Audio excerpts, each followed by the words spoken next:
रामचरितमानस लिखी वो स्वयं ब्राह्मण था, लेकिन अपने जाति के स्वाभिमान को बरकरार रखने के लिए उन्होंने मानवीय मूल्यों से समझौता नहीं किया।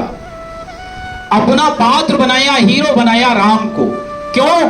क्योंकि वो मानवीय समाज को एक नई दिशा देने के लिए काम कर रहे थे, वो त्याग के लिए काम कर रहे थे, वो परिवार को एक नई ऊंचाई देने के लिए काम कर रहे थे, वो न्याय के लिए काम कर रहे थे, वो धर्म के लिए काम कर रहे थे। और राम ने यह कहा कि आप भले मानव हो, लेकिन अगर आपके मूल्य मानव जैसे नहीं हैं तो आप वध किए जाओगे। और आप भले वानर हो, भले पक्षी हो, लेकिन अगर आपके मूल्य मानव के हैं तो आप राम के मित्र कहलाओगे।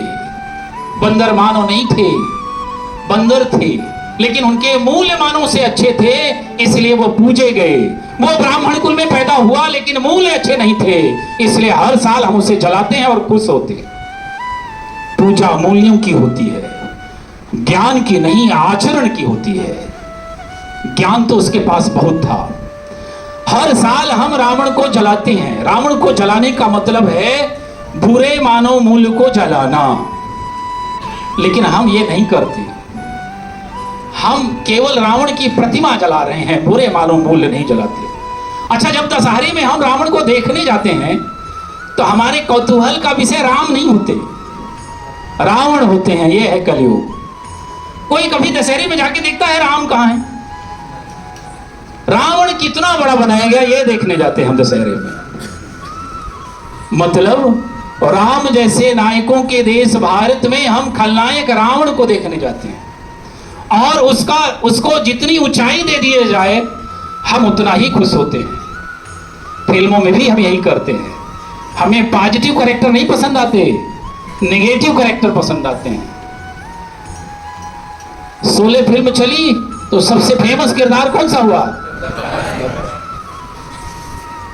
अभी एक पिक्चर और आई थी पुष्पा, है? तस्कर को फेमस बना दिया। इसका मतलब हमारे आपकी जिज्ञासा का विषय अब बुरे मानव मूल्य वाला हीरो है, अच्छे मानव मूल्य वाला हीरो नहीं है, बुरे मानव मूल्य वाला हीरो है। यही कारण है कि समाज में बुराइयां ज्यादा फैल रही हैं। रावण की संख्या लगातार बढ़ती जा रही है, अपराध लगातार बढ़ते जा रहे हैं, और फिर हम कहते हैं पुलिस अपराध पर कंट्रोल नहीं कर पा रही है, प्रशासन अपराध पर कंट्रोल नहीं कर पा रहा है, सरकार कंट्रोल नहीं कर पा रही है। आप ये जान लीजिए कि किसी भी शासन व्यवस्था को नागरिकों का चरित्र चलाता है, और नागरिकों का चरित्र होगा क्या? जो उसके मानव मूल्य होंगे। मानव मूल्य है कहां? हम सबकी अंतरात्मा में। और कानून कहां है? बाहर। आपने कभी सोचा अंधेरे में अपराध क्यों होते हैं? इसलिए होते हैं क्योंकि अंधेरे में कानून अनुपस्थित होता है, और हम जो अपराध नहीं करते उसके पीछे यदि कानून का डर है केवल, तो हमें जहां मौका मिलेगा वहीं अपराध कर देंगे। और अगर हमारे अंदर के मूल्य हैं कि हमें अपराध नहीं करना, गलत नहीं करना, किसी को नहीं सताना, किसी को परेशान नहीं करना, किसी के साथ अभद्रता नहीं करनी, किसी के साथ हिंसा नहीं करना, किसी का सामान नहीं चुराना, अगर ये हमारे पारिवारिक संस्कार हैं, ये हमारे पारिवारिक मूल्य हैं, तो फिर कोई जरूरत नहीं है कि पुलिस वाला रहे तभी हम सुधरेंगे। इसीलिए हम आप जब गाड़ी लेके जाते हैं टू व्हीलर, तो अगर चौराहे में खड़ा है ट्रैफिक वाला चेक करने वाला हेलमेट, तो लगा लिया और जैसे ही निकले उतार लिया। क्यों? क्योंकि कानून के डर से हमने मान लिया। हमारे अंदर हेलमेट लगाने का मूल्य नहीं आ पाया हमारे जहन में। जिस दिन आ जाएगा उसी दिन हम सुधर जाएंगे, फिर पुलिस की जरूरत नहीं है।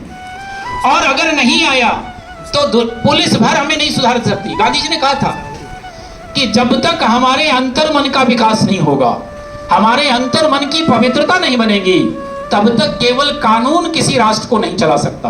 और आप ये बताइए कि यदि हम सबके मन में ही वो मूल्य नहीं रहेंगे तो पुलिस कितनी रख सकते हैं? और किसी राष्ट्र का चरित्र क्या होगा? जो उस राष्ट्र के अधिकतर नागरिकों का चरित्र होगा। और नागरिकों का चरित्र बनेगा कैसे?